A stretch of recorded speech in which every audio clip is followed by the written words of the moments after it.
আসসালামু আলাইকুম রহমতুল্লাহ। প্রিয় ভাইয়া এবং আপুরা, আশা করছি তোমরা সকলে মহান আল্লাহর রহমতে ভালো আছো। আজকের এই ভিডিওটা তোমরা যারা এসএসসি 25 আছো তাদের জন্য, যাদের এখনও প্রচুর পরিমাণে গ্যাপ রয়ে গিয়েছে এবং যারা এখনও চিন্তা করছে যে আদৌ বোর্ডে 80% মার্ক ক্যারি করতে পারবে না, তাদের জন্য একটা সুন্দর একটা গাইডলাইনমূলক ভিডিও হবে এটি। এবং তোমরা চাইলে খুব সহজেই তোমাদের এইচএসসি পরীক্ষায় 90% মার্ক ক্যারি করতে পারবে। এবং সেই জন্য তোমাদেরকে মোট 12টি স্টেপস ফলো করতে হবে, যে 12টি স্টেপস ফলো করার মাধ্যমে তুমি মাত্র 3.5 মাসের প্রস্তুতিতে খুব সুন্দরভাবে এইচএসসিতে বৃত্তি পাওয়ার মতো তুমি পড়তে পারবে এবং একই সাথে যেন তুমি বুয়েটে অ্যাপ্লাই করতে পারো, সেই রকম ক্যাপাবিলিটি তোমার ভিতরে তৈরি হবে। তাহলে শুরু করা যাক। আমাদের প্রথম স্টেপ হলো তোমার মাইন্ডসেট। দেখো, তুমি যেহেতু এইচএসসিতে একটা ভালো মার্ক পেতে চাও, তাহলে তোমাকে নিজেকে তুমি আগে যে স্টুডেন্ট মনে করতে সেটাকে একদম সাইড করে ফেলো। তুমি হয়তো একজন মিডিওকার স্টুডেন্ট হতে পারো, একজন মাঝারি ধরনের স্টুডেন্ট হতে পারো, হোয়াট এভার ইট ইজ, তোমাকে এখন থেকে নিজেকে একজন টপার মনে করতে হবে। It's like fake it till you make it, অর্থাৎ তোমাকে একজন টপারের ন্যায় আচরণ করতে হবে। নিজেকে যে কোনো কাজের ক্ষেত্রে তুমি জিজ্ঞাসা করবে একজন টপার কি এই কাজটা করে, এক্ষেত্রে নিজেকে তুমি টপার মনে করবে এবং নিজেকে সবসময় মনে করবে I am the topper of my class, I am the topper of my class. এরপরের বিষয়টা হচ্ছে নো কম্প্যারিজন উইথ আদার্স। তোমাকে কখনোই আরেকজনের সাথে এখানে কম্পেয়ার করা যাবে না। তুমি যদি আরেকজনের সাথে কম্পেয়ার করো দেন তোমার কনফিডেন্স অবশ্যই লুজ হবে, একই সাথে তোমার মোটিভেশনও কমে যাবে এবং পড়ার প্রতি ইচ্ছাও কমে যাবে। সো আরেকজনের সাথে কম্পেয়ার করা যাবে না। অবশ্যই এক্ষেত্রে পরিশ্রমী হতে হবে উইথ সেলফ কনফিডেন্স। তুমি যদি কনফিডেন্ট না হয়ে পরিশ্রম করো তাহলে তোমার মার্ক কিন্তু এক্সামে কম আসবে। এবং একটা সেন্টেন্স মাথার ভিতরে গেঁথে ফেলো, there is no alternative to hard work. Hard work সবাই করে, বাট কেউ সঠিক স্ট্র্যাটেজিতে করে, কেউ ভুল স্ট্র্যাটেজিতে করে। এরপরে বিষয়টা হচ্ছে don't let anything to lose your confidence. তোমার কনফিডেন্স কোনোভাবে লুজ করা যাবে না। ইভেন তুমি এক্সামে যদি 100-র ভিতরে 35 বা 40 পাও, তারপরও তোমাকে অবশ্যই নিজেকে সবসময় মোটিভেটেড রাখতে হবে যে আমি 100-র ভিতরে তো 0 পাইনি। আর শুরুতেই বলে রাখি, তোমার প্রিপারেশন যদি খুব ভালো হয় তাহলে তোমার এই ভিডিও দেখারই কথা না, কারণ তুমি এমনিতে এক্সামে টপ করবা। এক্ষেত্রে আমি বেশ কিছু শর্ট ফর্ম ইউজ করেছি, যেরকম মেইন বুকের জন্য এমবি, এইচএসসির কোয়েশ্চেন ব্যাংক অথবা টেস্ট পেপার বা মেডিসির জন্য কোয়েশ্চেন ব্যাংক, রিভিশন অথবা প্র্যাকটিসের জন্য আরইভি, তারপরে ক্রিটিক্যাল থিঙ্কিংয়ের জন্য সিটি, স্ট্যান্ডার্ডের জন্য এসটিডি এবং পিসিএমবি অর্থাৎ physics, chemistry, math, biology. Next স্টেপটা হচ্ছে discipline with consistency is king. ওদের একটা চমৎকার বিষয় বলি, একজন টপার এবং একজন জেনারেল স্টুডেন্টের ভিতরে পার্থক্য কি জানো? মেইন ডিফারেন্সিয়াল ফ্যাক্টরটা হচ্ছে এই কনসিস্টেন্সি। একজন টপার চাইলে বছরের পর বছর ডেইলি 10 ঘন্টা পড়তে পারে, কিন্তু একজন অর্ডিনারি স্টুডেন্ট ডেইলি 10 ঘন্টা পড়া তার পক্ষে সম্ভব হয় না। এবং যেহেতু সে ডেইলি 10 ঘন্টা পড়ে না, তাই তার রেজাল্টটা হয় অনেক বেশি অর্ডিনারি। তোমাকে এই জিনিসটা বুঝতে হবে যে একজন টপার ডেইলি 10 থেকে 12 ঘন্টা পড়ে, সেখানে তুমি কয় ঘন্টা পড়ো। এই জন্য আমি বলবো তুমি প্রতিদিনের সময়টাকে, দিনে যতক্ষণ তুমি জেগে থাকবে ওই টাইমটাকে 4টা সেশনে ভাগ করে ফেলবে এবং 4টা সেশনের প্রত্যেকটা সেশনে তুমি স্পেসিফিক কিছু টাস্ক রেখে দিবে, যেখানে আমি উদাহরণস্বরূপ তোমাদেরকে এখানে লিখে রেখেছি যে সকাল 6টা থেকে 10টা পর্যন্ত মূল বই প্র্যাকটিস এবং রিভিশন, এরপরে 10টা থেকে 2টা পর্যন্ত মূল বই প্র্যাকটিস প্লাস রিভিশন ওই ডিফারেন্ট সাবজেক্ট নিয়ে। এবং তোমার যদি পূর্বে কোনো ব্যাকলগ কোনো চ্যাপ্টার থাকে যেটা কোর্সে আগে পড়ানো শেষ বা অধ্যায়টা আগে পড়ানো শেষ, সেক্ষেত্রে দুপুর 2টা থেকে 6টার ভিতরে তুমি করবে লাইভ ক্লাস একটা, এবং 6টা থেকে 10টা পর্যন্ত লাইভ ক্লাস করবে আরেকটা, এবং 2টাই লাইভ ক্লাস শেষ হওয়ার পরে তুমি অবশ্যই রিভিশন দিবে। তাহলে এখান থেকে এটা বোঝা যাচ্ছে যে তুমি অ্যারাউন্ড ডেইলি 16 আওয়ার্স পড়ার ভিতরেই থাকছো। এটা তোমার ডেইলি চেকলিস্ট হওয়া উচিত এবং একই সাথে তোমার নিজের প্রেয়ারকেও মেনটেন করা উচিত। তোমাকে এখানে একটা জিনিস মাথায় রাখতে হবে, toppers are nothing but they are incredibly consistent and highly disciplined. So এই 3 মাসে তোমাকে যদি বদলাতে হয়, তোমাকে অবশ্যই তোমার একটা 2.0 ভার্সন লঞ্চ করতে হবে। নেক্সট হলো ফাইনাল রিভিশন কোর্সে এনরোলমেন্ট। দেখো, তুমি যেহেতু তোমার সিলেবাস খুবই কম টাইমের ভিতরে ইফেক্টিভলি শেষ করতে চাও, তোমাকে অবশ্যই বিভিন্ন সাইকেল ভিত্তিক ভাইয়াদের ক্লাস এবং অনলাইনে ইউটিউবে পাওয়া ফ্রি প্লেলিস্ট করাটা বাদ দিতে হবে। এটা কেন বলছি, কারণ তুমি যদি ওই ক্লাসগুলো করো তাহলে তোমার এক একটা চ্যাপ্টার শেষ হতে মোটামুটি 1 মাসের কাছাকাছি লাগবে, যেখানে তোমার এক একটা চ্যাপ্টার শেষ করতে মোটামুটি 1 মাসের মতো সময় লাগবে মূল বই প্র্যাকটিস, নোট রিভিশন এবং এইচএসসি কোশ্চেন ব্যাংক প্র্যাকটিস করা সহ। অপরদিকে এই ক্লাসগুলো 2020 স্ট্যান্ডার্ড অর্থাৎ করোনাকালীন সময়ের, এবং এই ক্লাসগুলো ভাইয়ারা এমন সময় নিয়েছিলেন যখন ম্যাক্সিমাম মানুষের হাতেই প্রচুর ফ্রি টাইম ছিল। কিন্তু দেখো আজকে কলেজ স্কুল সব কিছু কিন্তু খোলা, সো তোমার হাতে সময় কিন্তু খুবই কম। একই সাথে ক্লাসগুলো টু মাচ টাইম কনজিউমিং এবং লেন্দি, এবং তুমি যদি এই ক্লাসগুলো করো তাহলে দেখবা তুমি সময়ের সাথে না তাল মেলাতে পারবে না। এই জন্য এখানে সবচেয়ে বেস্ট সলিউশন হচ্ছে একটা ফাইনাল রিভিশন কোর্সে এনরোল করা এবং একাডেমিক থেকে অ্যাডমিশনের পুরো প্রস্তুতি সেই কোর্স অনুযায়ী শেষ করা। তোমাকে এটা বুঝতে হবে যে মাত্র 3 মাসে শেষ করতে হলে তোমার প্রিপারেশন কতটা কম্প্যাক্ট অ্যান্ড ইফেক্টিভ হতে হবে, যাতে লাস্ট মোমেন্টে এসে তুমি যেন আবার পুরোটা ফুল সুন্দর করে রিভিশন দিতে পারো। এবং ফাইনাল রিভিশন কোর্সে এনরোল করার পরেই তোমাকে অবশ্যই খেয়াল করতে হবে যে তুমি যেন নতুন কোনো চ্যাপ্টার ব্যাকলগ না করো, অর্থাৎ এফআরবি অথবা এফআরসি, সেটা উদ্ভাসেরই হোক অথবা এসিএসির হোক, তুমি কিন্তু কোনো প্রকার ব্যাকলগ তৈরি করবে না। ডেইলি যে ক্লাসগুলো করাবে ভাইয়ারা, ডেইলি ক্লাস ডেইলি করবা। এরপর আমাদের নেক্সট স্টেপ হচ্ছে accelerated study technique. Accelerated study technique one of the toppers technique. এখানে এনডিসি, রাজশাহী, ঢাকা, খুলনার বিভিন্ন টপ কলেজের স্টুডেন্টরা এটা ফলো করে। আমরা যতটুকু জানি তুমি হচ্ছে এই বুয়েটের জন্য প্রিপারেশন আগে থেকে শুরু করছিলে, এটা শুরু কবে থেকে? ভাইয়া আমি যদি ফ্র্যাঙ্কলি বলি, আমি বলবো যে ক্লাস 10-এর শেষের দিকে আসলে আমার ইন্টারমিডিয়েটের পড়াটা শুরু হয়েছিল। আচ্ছা। আমাদের কোভিডের ব্যাচ ছিল, তো এই 3 বছরের মতো টাইম পেয়েছিলাম, তো এই লাস্টের টাইমটা আমি হচ্ছে কাজে লাগিয়েছিলাম। সো এটা বলবো আমার ইন্টারমিডিয়েটের প্রিপারেশন ফেজ। আর আমি ওভারঅল যদি বলি যে ভাই আসলে বুয়েটের প্রিপারেশনটা তো বেসিকের উপর ডিপেন্ড করে আসে। So I would say that আমার ক্লাস 6 বা 7 থেকে আসলে যে আমরা ম্যাথমেটিক্সের যে বেসিক্সটা পড়েছিলাম সেটাই আসলে ভাই আমার লং টার্মে কাজে লেগেছে। সো দেখা গেছে বিভিন্ন ছোট ছোট বিষয় আমার আগে থেকে বেসিকটা ভালো থাকলে আমার 9-10-এ ইজি হয়েছে, 9-10-এর পড়াগুলো ভালো থাকলে আমার ইন্টারমিডিয়েটে পড়াটা আরো ইজি হয়েছে। So that help me a lot in the long run. Accelerated study technique বলতে বোঝায় কিভাবে 2 বছরের পড়াকে 1 বছরে শেষ করা যায়। অর্থাৎ নর্মালি একটা চ্যাপ্টার যে সময় লাগার কথা তুমি সেটাকে ঠিক ততটুকুই সময় দিবে। এক্ষেত্রে আমি ফিজিক্সের জন্য বলবো সর্বোচ্চ 4 থেকে 5 দিনে একটা চ্যাপ্টার শেষ করা যেতে পারে। অর্থাৎ ক্লাস নোটের সাথে সাথে তুমি মূল বই প্র্যাকটিস করা এবং এইচএসসি কোশ্চেন ব্যাংক সলভ করা সহ মোট 4 থেকে 5 দিনে তুমি সেটা শেষ করতে পারবে। এরপরের বিষয়টা হচ্ছে কেমিস্ট্রিতে তুমি অবশ্যই একটা চ্যাপ্টার 10 থেকে 12 দিনের ভিতরে শেষ করতে হবে, এক্সেপ্ট ফর অর্গানিক, কারণ অর্গানিক তোমাকে অবশ্যই 2 সপ্তাহ অথবা 3 সপ্তাহের মতো সময় নিয়ে শেষ করতে হবে। এরপরে ম্যাথের এক একটা চ্যাপ্টার 5 থেকে 6 দিনের ভিতরে শেষ করা লাগতে হবে, স্পেশালি সরলরেখার মতো চ্যাপ্টার। কিন্তু যদি তুমি ক্যালকুলাসের মতো চ্যাপ্টার শেষ করতে চাও, অর্থাৎ ডিফারেন্সিয়েশন অ্যান্ড ইন্টিগ্রেশন 2টা চ্যাপ্টার, তাহলে সেক্ষেত্রে তোমাকে পর্যাপ্ত টাইম দিতে হবে এবং পার চ্যাপ্টার সেক্ষেত্রে 10 থেকে 12 দিনও লাগতে পারে। এক্ষেত্রে কোর্সে ভাইয়ারা যতদিন সময় নিয়ে তোমাদেরকে পড়াবেন তুমি ঠিক ততদিন সময় নিয়ে সেই চ্যাপ্টারগুলো পড়বে এবং মূল বই এবং এইচএসসি কোশ্চেন ব্যাংক থেকে প্র্যাকটিস করবে। এরপরে আসছে বায়োলজির ক্ষেত্রে তোমাকে অবশ্যই ক্লাস নোটকে ফলো করতে হবে এবং এটাকে মূল বইয়ের সাথে অ্যাডজাস্টমেন্ট করতে। তুমি এক্সট্রা করে বায়োলজি কোনো কিছু নোট করবে না, ক্লাস করবে, ক্লাসের ওই কন্টেন্টকে যদি কোনো কিছু এক্সট্রা বলে মনে হয় যেটা বইতে নেই সেটাকে বইতে অ্যাড করে নেবে। এবং নর্মালি বায়োলজিতে এক একটা চ্যাপ্টার 3 থেকে 4 দিন লাগে। এক্ষেত্রেও কিছু ব্যতিক্রম কেস আছে, যেরকম কোষের গঠন, উদ্ভিদের সারিতত্ত্ব এবং প্রাণী পরিচিতির মতো অধ্যায়গুলা তোমাকে অবশ্যই সেক্ষেত্রে 7 থেকে 8 দিন সময় দিতে হবে। বাংলা, ইংলিশ, আইসিটির ক্ষেত্রে অ্যাসিলারেটেড টেকনিকটা হচ্ছে তোমাকে যত দ্রুত সম্ভব ক্লাস করেই মেইন বুকে হাত দিতে হবে, মেইন বইটা বেশি করে ভালো করে পড়তে, বিশেষ করে কবি পরিস্থিতি, পাঠ পরিচিতি, ইংলিশের ক্ষেত্রে প্যাসেজ, সামারি লেখা, আইসিটির ক্ষেত্রে স্পেশালি 1 অধ্যায় 2 অধ্যায় এমসিকিউর জন্য পড়া ভালো করে এবং 3, 4, 5 অধ্যায়ের জন্য ভালোভাবে সিকিউতে দখল থাকা কিন্তু খুবই ইম্পর্টেন্ট। এবং যেহেতু তুমি ডেইলি 2টা করে লেকচার নিবে, সুতরাং তোমার অবশ্যই পর্যাপ্ত টাইম থাকবে তোমার মূল বই পড়া এবং একই সাথে কোশ্চেন ব্যাংক সলভ করার জন্য।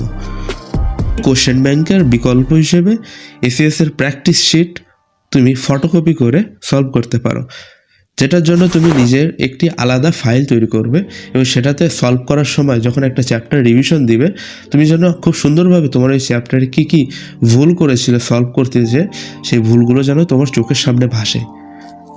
এরপরে নেক্সট স্টেপ হচ্ছে watching lectures and having notes. এইটা নিয়ে তোমাদের স্টুডেন্টের সবচেয়ে বড় ডাইলেমাটা হয়। এক্ষেত্রে তোমরা যেটা করো, তোমরা একটা ক্লাস করার সাথে সাথে তোমরা খাতায় নোট করো এবং ক্লাসের ভাইয়ার সাথে সাথে ক্লাসের প্রশ্নটা তোলো, তুমি নোট করো, একই সাথে সূত্রের প্রতিপাদন এভরিথিং তুমি খাতায় নোট করো, যেটা অলমোস্ট রং টেকনিক। কারণ তুমি টপারদের টেকনিক শুনলে রীতিমতো অবাক হয়ে যাবে, তারা কখনো এইভাবে নোটই করে না। আচ্ছা, তুমি কি নোট করতে? হ্যাঁ, নোট আমি আসলে খুব একটা করার সময় পাই নাই। কারণ ইন্টারমিডিয়েটটা খুবই কম একটা সময়, তো সব জিনিসগুলো নোট করতে চাইলে দেখা যেত যে টাইম পাইতাম না। তো আমি যেটা করতাম, যে রিসোর্সগুলো অনলাইন থেকে পাইতাম ওগুলাতে আমি চেষ্টা করতাম যে ফোনে এই জিনিসগুলো স্ক্রিনশট রেখে দিতে বা ফোল্ডার করে সেভ করে রাখতে। আচ্ছা, আর চেষ্টা করতাম যে বইয়ের সাথে জিনিসগুলো লিখে রাখতে, মানে আলাদা খাতায় নোট না করে বইয়ের সাথে বইয়ে দাগিয়ে এক্সট্রা জিনিসগুলো বইয়ে লিখে রাখার চেষ্টা করতাম, যেন বই যখন আবার রিভিশন দিব তখন যেন ওগুলো রিকল হয়ে যায়। ওইটা। বুঝতে পারছি। তারা যেটা করে, একটা ক্লাসে ফুল ফোকাস অ্যান্ড কনসেন্ট্রেট হয়ে ক্লাসটাকে অ্যাটেন্ড করে। ক্লাস শেষ হওয়ার পরে তারা ক্লাসের ম্যাটেরিয়াল অর্থাৎ যেগুলো পড়েছে সেগুলোর হয় স্ক্রিনশট অথবা পিডিএফ থাকে, সেই পিডিএফকে মূল বইয়ের সাথে অ্যাডজাস্টমেন্ট করে পড়ে। অর্থাৎ ক্লাসে যা পড়ানো হয়েছে, যত প্রকার ইম্পর্টেন্ট কনসেপ্ট বা সূত্র, সেগুলোকে মূল বইয়ের সাথে অ্যাডজাস্ট করার ট্রাই করে। এছাড়াও তারা ক্লাসের লেকচার নেওয়ার সময় চেষ্টা করে যতটুকু কম ডিস্ট্র্যাক্টেড হওয়ার, অর্থাৎ এই জন্য তারা ল্যাপটপ অথবা ডেস্কটপে ক্লাস করার চেষ্টা করে। তুমি যদি মোবাইলে ক্লাস করো তাহলে অবশ্যই চেষ্টা করবে কোনো প্রকার অ্যাপ ব্লকার ইউজ করার, যেটা তোমাকে ডিস্ট্র্যাক্টেড হতে বাধা দিবে। এক্ষেত্রে পড়ার পরিবেশও ইম্পর্টেন্ট, যেটা তোমার পড়ায় একটানা অনেকক্ষণ মনোযোগ ধরে রাখতে হেল্প করবে এবং পড়াশোনা করার ইচ্ছাকে কয়েক গুণ বাড়িয়ে দিবে। পড়ার সময় তুমি চাইলে লেকচারের ফাঁকে যখন ভাইয়ারা ব্রেক দেয় তখন তুমি চাইলে 4-7-8 তুলে ব্রিদিং করতে পারো, অথবা চাইলে তুমি পানি খেয়ে আসতে পারো অথবা হেঁটে আসতে পারো। এবং পড়তে বসার সময় যত প্রকার তোমার ইম্পর্ট্যান্ট অ্যাক্সেসরিজ দরকার সবগুলো হাতের কাছে রাখবে। পড়াটাকে ইজি অ্যাক্সেসিবল করে দেবে এবং ডিস্ট্র্যাক্টেড হওয়াটাকে কঠিন করে ফেলবে। এরপরের স্টেপ হচ্ছে revision through practice and active recall. তোমাকে এইচএসসিতে 90% করতে হলে তোমাকে অবশ্যই কন্টেন্টকে পুরোপুরি মাথার ভিতরে সেট করে ফেলতে হবে আর কন্টিনিউয়াস রিভিশনের উপর রাখবে যে কোনো কিছু একটা পড়া। কারণ একটা জিনিস যদি আমি আজকে পড়ি, ওটা যদি তুমি 3-4 মাস পর যদি ওটা করতে চাও তাহলে দেখবা আমার মনে পড়ছে না বা একটু ভুলে গেছি ওটা কী যেন ছিল, একটু বই দেখি। কিন্তু তুমি যদি বিষয়গুলো কন্টিনিউয়াস প্র্যাকটিসের উপর রাখো তাহলে জিনিসগুলো কিন্তু সবসময় আয়ত্তে থেকে যাবে এবং তোমার যে মেমোরিটা এটা লং টার্ম মেমোরিতে চলে যাবে আস্তে আস্তে। কিন্তু তুমি যদি একটা জিনিস একবার দেখে যদি ওটা ফেলে রাখো, হ্যাঁ ওটা তো আমি করছি, ওটা পারি, তাহলে সেটা কিন্তু শর্ট টার্ম মেমোরি থাকবে এবং আলটিমেটলি সেটা কিন্তু মেমোরি থেকে মুছে যাবে। এবং সেই জন্য অবশ্যই তোমাকে মূল বইয়ের পাশাপাশি এইচএসসি কোয়েশ্চেন ব্যাংক এবং পিডিএফ স্লাইড এই 3টি ম্যাটেরিয়ালকে যথোপযুক্তভাবে ইউজ করতে হবে। সেজন্য আমি নিজে পার্সোনালি 147 রুল অ্যাপ্লাই করতাম। 147 রুলটা এমন যে তুমি প্রথম দিন কোনো একটা কন্টেন্ট পড়বে, ঠিক তার 5th ডেতে আরেকবার সেটাকে রিকল করবে এবং 12th ডেতে তুমি আবারও সেটা রিভিশন করবে। তুমি এটা মনে রাখবে যে রিভিশন করার জন্য তোমাকে সব কিছু দেখা মোটেও দরকার না, বরং ওই সকল ম্যাথ যেগুলো তুমি 3 স্টার দিয়ে রাখছো অথবা চ্যালেঞ্জিং অথবা সিটি ক্রিটিক্যাল থিঙ্কিংয়ের ভিতরে রেখেছো, ওই ম্যাথগুলো করবে এবং তুমি সবগুলো সূত্র প্লাস কনসেপ্ট তোমার ব্রেনে আছে কি না ওইটা রিভিশন দিবে, জাস্ট এতটুকুই। এবং চেষ্টা করবে প্রতি 1 মাসে যতগুলো কন্টেন্ট তুমি পড়বে সেগুলো 1 মাস পরে আরেকবার ব্রেনে রিকল করা। এক্ষেত্রে সেটা ফর্মুলা হতে পারে বা কেমিস্ট্রির কোনো বিক্রিয়া বা কেমিস্ট্রির মুখস্থ পার্ট, বিশেষ করে থিওরি পার্টটা অনেক বেশি ইম্পর্টেন্ট। রিভিশনের জন্য প্র্যাকটিস এক্সামের কোনো বিকল্প নাই, তাই চাইলে তুমি 10 থেকে 15 মিনিটের এমসিকিউ প্র্যাকটিস টেস্ট দিতে পারো, যেটা উদ্ভাস অথবা এসিএস দুইটাই দেওয়া যায়। ক্ষেত্রে তোমার অ্যাকুরেসি অনেক বেশি বেড়ে যাবে। অ্যাক্টিভ রিকলের ক্ষেত্রে তুমি যেটা খেয়াল করতে পারো সেটা হচ্ছে ফেইনম্যান টেকনিক। ফেইনম্যান টেকনিক বলতে বোঝায় তুমি ঠিক কী পরিমাণে ইনফরমেশন তোমার ব্রেনে রিটেন করতে পেরেছো, অর্থাৎ ইনফরমেশন রিটেনশন তোমার যত বেশি তুমি ঠিক সেই জিনিসটা তত সুন্দরভাবে মেমোরিতে গেঁথে রাখতে পারবে, অর্থাৎ একটা লং টাইমে তুমি মনে রাখতে পারবে। এই জন্য যেটা করতে হবে, তোমার যে রাফ প্র্যাকটিস খাতা সেটার একটা ব্ল্যাঙ্ক বা সাদা পেজ নাও, নিয়ে ওই অধ্যায়ের যত প্রকার সূত্র আছে সেই সূত্রগুলো একবার লিখে ফেলো। একই সাথে নিজেকে বোঝানোর চেষ্টা করো যে এই সূত্রটা এই ক্ষেত্রে কেন ইউজ করা হবে, এই উপাংশটা কেন এখানে ভাগ হয়ে গেল, কোন ব্যতিক্রম এই ক্ষেত্রে কাজ করে, ইত্যাদি ছোটোখাটো কনসেপ্ট তুমি লিখবে। এবং লেখার শেষে যখন তুমি দেখবে যে তোমার কোনো কিছু বাদ পড়লো কিনা, যতটুকু বাদ পড়বে সেটা তুমি বই থেকে দেখে আবার লিখে ফেলবে। এবং এভাবে তুমি তোমার সে অধ্যায়ের কনসেপ্টকে ক্লিয়ার করে ফেলতে পারবে। নাম্বার 7 হচ্ছে track your study and audit monthly. এখানে তুমি দেখতে পাচ্ছ যে ওয়াই অ্যাক্সিস বরাবর একটা গ্রাফ আছে, যে গ্রাফটা তোমার প্রিপারেশন কত পার্সেন্টেজ শেষ হয়েছে সেটা, এবং এক্স অ্যাক্সিস বরাবর যেটা রয়েছে সেটা হচ্ছে টাইম, অর্থাৎ ফেব্রুয়ারি, মার্চ, এপ্রিল, মে।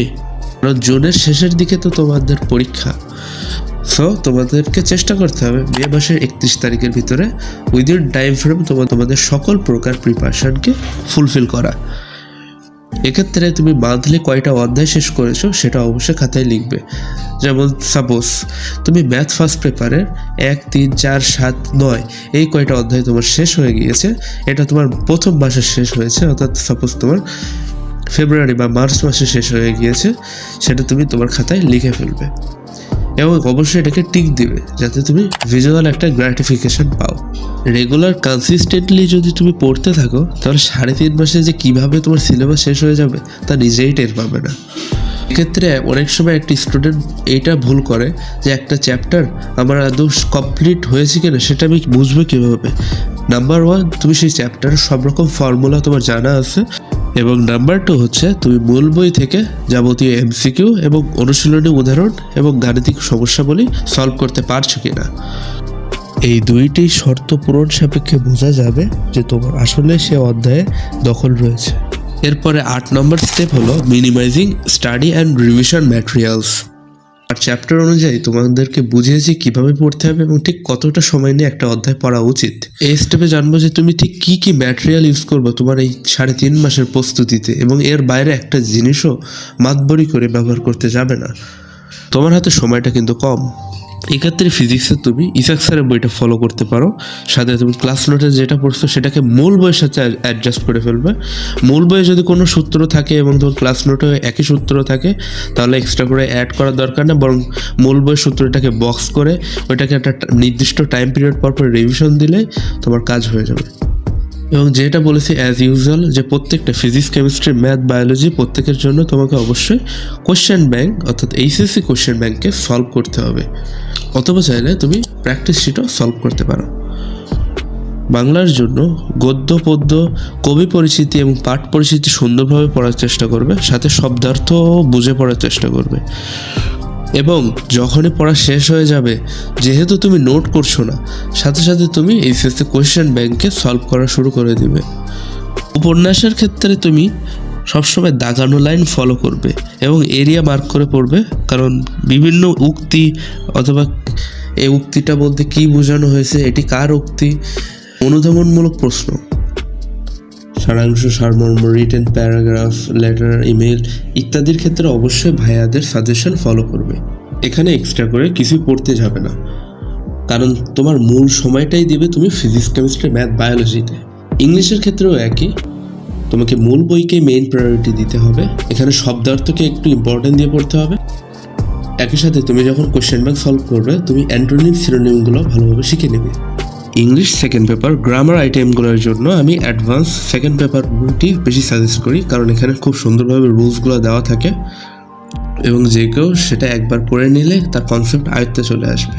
আইসিটির ক্ষেত্রে আমি স্পেশালি বলবো 1 অধ্যায় 2 অধ্যায় মেইনলি এমসিকিউর জন্য পড়তে এবং এরিয়া মার্ক করে পড়তে, যাতে তুমি সবচেয়ে ইম্পর্ট্যান্ট টপিকগুলো পিক আপ করতে পারো এবং তোর বইয়ের অধ্যায়ের সবগুলো লাইন জন্য না পড়তে হয়।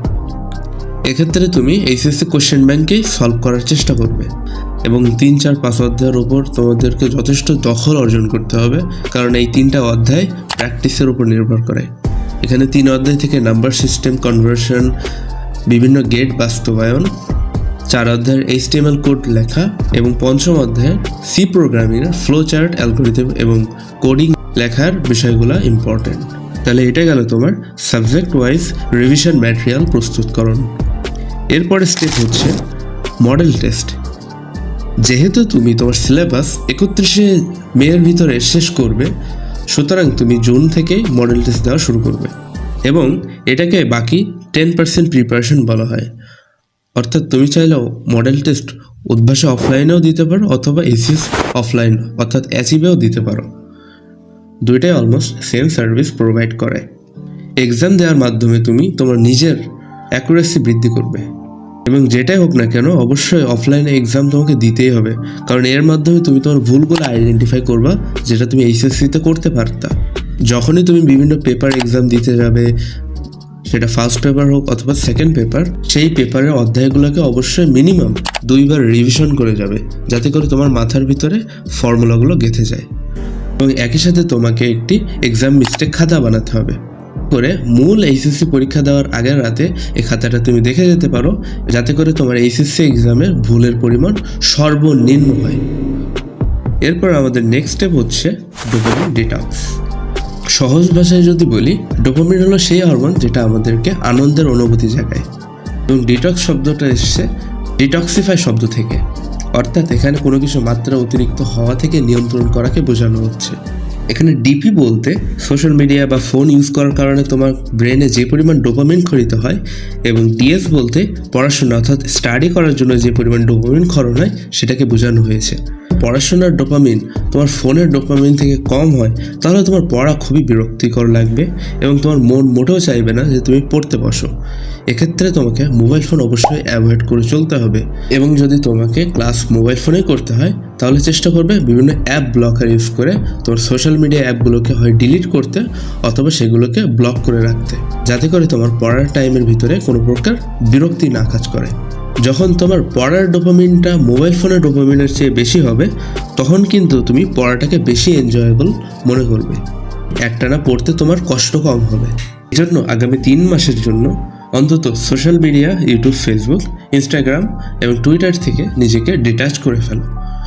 এছাড়াও বিভিন্ন তোমার নেগেটিভ ফ্রেন্ড, খারাপ সঙ্গ, গেমস এবং বিভিন্ন বাজে অভ্যাস থেকে বের হয়ে আসতে হবে। তুমি যদি তোমার খারাপ অভ্যাস থেকে বের হয়ে আসতে না পারো, তাহলে তুমি পড়াশোনা একটানা মনোযোগ দিতে পারবে না। এক্ষেত্রে সায়েন্টিফিক ভাষায় যদি বলি, তোমার অ্যাটেনশন স্প্যান অনেক কমে যাবে।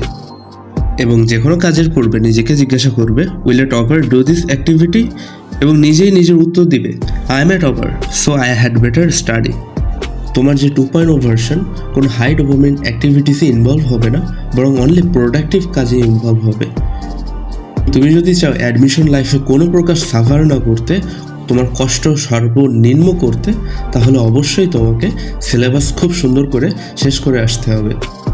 সিলেবাস শেষ করার জন্য আমি যে তোমাদেরকে ম্যাটেরিয়াল কম্প্যাক্ট করার কথা বলেছি অর্থাৎ ছোট করার কথা বলেছি, এটা অবশ্যই মাথায় রাখবে। 11 নম্বর পয়েন্ট হচ্ছে তোমার মোটিভেশন। দেখো, তোমার মেইন মোটিভেশনের সোর্স হওয়া উচিত তোমার প্যারেন্টস। আমি তোমার জন্য কোনো কিছু করিনি, তোমার ফ্রেন্ড অথবা টিচার মিলেও তোমার জন্য এত কিছু করেনি যত কিছু তোমার মা বাবা তোমার জন্য করেছে। তাই এই জার্নিতে তাদেরকে বন্ধু বানাও। কোনো টপার পাবে না যারা তাদের মা বাবার প্রতি কৃতজ্ঞ নয়। প্রত্যেকে অ্যাডমিশন সিজনে দেখবে তারা তাদের মা বাবার প্রতি কৃতজ্ঞতা প্রকাশ করে। ক্ষেত্রে পড়তে পড়তে তোমার যখন বিরক্তি কাজ করবে, কঠিন কনসেপ্ট সামনে আসবে, তখন তুমি চাইলেই তোমার এই ভিজুয়ালাইজেশন ইউজ করতে পারো। তুমি ভিজুয়ালাইজ করবে যেদিন তোমার রেজাল্ট দিবে, সেদিন তুমি বাবা মার মুখের যে হাসি, যে আনন্দ, তাদেরকে আলিঙ্গন করার যে আনন্দ, এটা তুমি আসলে পেতে চাও কিনা, এবং ওই আনন্দের অনুভূতি পাওয়ার জন্য আজকের এই কষ্টটা আসলে অর্থিত কিনা। কারণ মা বাবারা অনেক আনবিলিভেবল কষ্ট করেন সন্তানদেরকে মানুষ করবার জন্য। তাদেরকে বন্ধু বানাও, যদিও তারা 80 অথবা 90s জেনারেশন হোক না কেন, তাদের সাথে তোমার চিন্তার পার্থক্য থাকুক না কেন, তাদেরকে বন্ধু বানাও এবং যাবতীয় নেগেটিভ পিপলদেরকে সরিয়ে ফেলো তোমার লাইফ থেকে। এজন্য তোমাকে ফেসবুক ডিঅ্যাক্টিভেট করতে হলেও সেটা করো। আমি তোমাদের জন্য বেশ কিছু হেলদি কন্টেন্ট রেখেছি, যার ভিতরে সোহাগ ভাইয়ার প্লেলিস্ট আছে, যিনি কিনা উদ্ভাসের মালিক। একই সাথে ফাহিম আবদুল্লাহ ভাইয়ার চ্যানেলের বেশ কিছু ভিডিও, থারন স্পিক্স অ্যান্ড ডক্টর অনুজ পাচেলের কিছু ভিডিও, হেনরি হুবারম্যানের স্টুডেন্টদের বিভিন্ন কাউন্সেলিংমূলক ভিডিও, যেগুলো তোমার অনেক কাজে আসবে। তবে এখানে আমি একটা কথা বলে রাখি, তুমি যেটাই করো না কেন অবশ্যই নামাজ পড়ার চেষ্টা করবে, কারণ নামাজ কখনো কোনো মানুষকে আনসাকসেসফুল হতে দেয় না। তোমাদেরকে একটা পার্সোনাল অপিনিয়ন দিচ্ছি, religious prayers work like miracle even you are in depression. কারণ রিলিজিয়াস প্রেয়ার তোমাকে পজিটিভলি এনার্জাইজড করবে। সো যখনই তুমি একটু ডাউন ফিল করবা বা একটু ফ্রাস্ট্রেটেড ফিল করবা, অবশ্যই তুমি এই হেলদি মোটিভেশন কর্নারকে নিজের সাথী করে নিবা এবং ডিসিপ্লিন প্লাস কনসিস্টেন্সিকে অবশ্যই মেনটেন করবে। নাম্বার 12 হচ্ছে হেলথ অ্যান্ড স্পিরিচুয়ালিটি। তোমাকে ডেইলি অন্তত হলেও 7 ঘন্টা অবশ্যই ঘুমাতে হবে। 7 ঘন্টার ভিতরে 6 ঘন্টা রাত্রে এবং 1 ঘন্টা দিনের বিভিন্ন পাওয়ার ন্যাপের সেশনে ভাগ করে ঘুমাতে হবে। এক্ষেত্রে আমি পার্সোনালি রাত 11টা থেকে ভোর 5টা পর্যন্ত ঘুমানো প্রেফার করি। এবং পাওয়ার ন্যাপের বিষয়ে যদি বলি, ডেইলি 15 থেকে 20 মিনিট ভাগ করে চোখ বন্ধ করে ডিভাইসটাকেও বন্ধ করে পাশে রেখে তুমি শুয়ে পড়বে। কিন্তু পাওয়ার ন্যাপ নেওয়ার কথা বলে তুমি যেন আধা ঘন্টা 1 ঘন্টা ঘুমিয়ে যেও না। এর পাশাপাশি তোমাকে হেলদি ফুড খেতে হবে এবং এক্ষেত্রে অবশ্যই তুমি মামার হাতের ফুচকা, বাইরের খাবার, বাইরের বিরিয়ানি, তেলযুক্ত খাবার এবং ফাস্টফুড অবশ্যই অ্যাভয়েড করতে হবে। কারণ তুমি যদি এখানে পেট ব্যথার কারণে অসুস্থ হয়ে একটা পড়া মিস করো, তাহলে সেটা তোমার কনসিস্টেন্সি ব্রেক করতে বিন্দুমাত্র সময় নেবে না। So drink water only. এক্ষেত্রে তুমি পড়ার ফাঁকে বিভিন্ন এক্সারসাইজ করতে পারো, যেমন হাত পায়ে স্ট্রেচিং, জাম্পিং রোপ অর্থাৎ লাফ দড়ি, ওয়াকিং স্টেয়ার্স অর্থাৎ সিঁড়িতে হাঁটা, স্কোয়াট দেওয়া অর্থাৎ উঠ বস করা এবং ব্রিদিং। তুমি যদি খুবই ভালোভাবে ব্রিদিং করতে পারো তাহলে উইদিন 5 মিনিটস তুমি তোমার পুরাতন এনার্জি আবার ফিরে পাবে। এছাড়াও তুমি ছাদে হাওয়া খেতে যাওয়া, মোড়ে চা খেতে যাওয়া অথবা মোড় থেকে একটু হেঁটে আসা 5 মিনিটের জন্য, এটাও তোমাকে ব্যাপক চাঙ্গা করবে। এছাড়াও আমি তোমাদেরকে বলবো রেগুলারলি রিলিজিয়াসলি প্রে করার অর্থাৎ নামাজ না ছাড়ার। যদি নামাজ পড়ার অভ্যেস না থাকে অল্প করে শুরু করার চেষ্টা করো, কারণ নামাজ তোমাকে এক ধরনের মেন্টাল ক্ল্যারিটি দিবে, আল্লাহ অথবা ঈশ্বরের প্রতি বিশ্বাস তৈরি করবে, তোমার ধৈর্যের স্কিলটা বাড়াবে, নিজেকে বেশি কন্ট্রোল করার ক্ষমতা পাবে। এছাড়াও যখন তুমি পড়তে যাবে তখন তুমি কনফিডেন্ট ফিল করবে। এর কারণ কি জানো? এর কারণ তুমি এটাই মনে করবে যে আল্লাহ থ্রু আউট দ্য জার্নি তোমার পাশে আছেন এবং আল্লাহ কখনো পরিশ্রমীদেরকে হতাশ করেন না। এছাড়াও আমার বেশ কিছু মুসলিম ভাই বোনদের জন্য পার্সোনাল কয়েকটা আমল আছে। তুমি চাইলে দুরূদ শরীফ, ইস্তেগফার এবং সূরা আলাকের প্রথম 5টি আয়াত পড়ার বিভিন্ন ফাঁকে ফাঁকে পড়তে পারো এবং আল্লাহর কাছে দোয়া চাইতে পারো। এবং পড়তে বসার আগে ওযু করে বসলে তুমি দেখবে এক ধরনের রিফ্রেশমেন্ট কাজ করবে।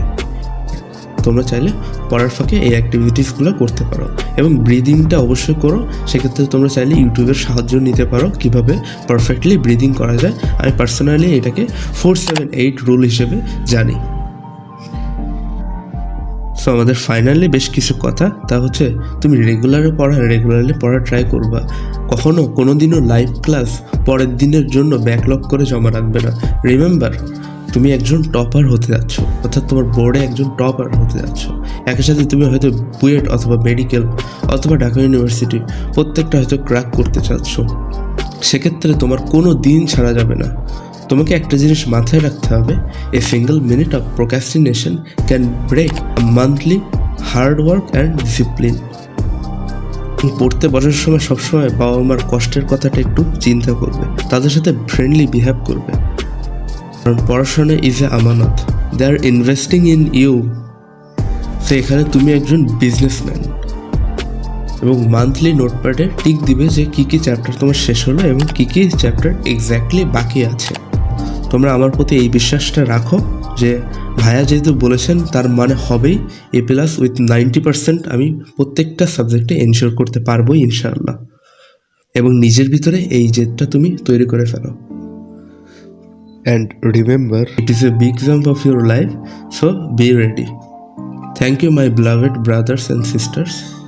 এবং তোমরা কমেন্টে জানিও যে তোমাদের আর এক্স্যাক্টলি কী কী সমস্যা রয়েছে, তাহলে আমি সেভাবে তোমাদের রিপ্লাই দিতে পারবো ইনশাআল্লাহ। Best of luck to you all. তোমাদের জন্য থাকবে অফুরন্ত দোয়া এবং ভালোবাসা। আসসালামু আলাইকুম।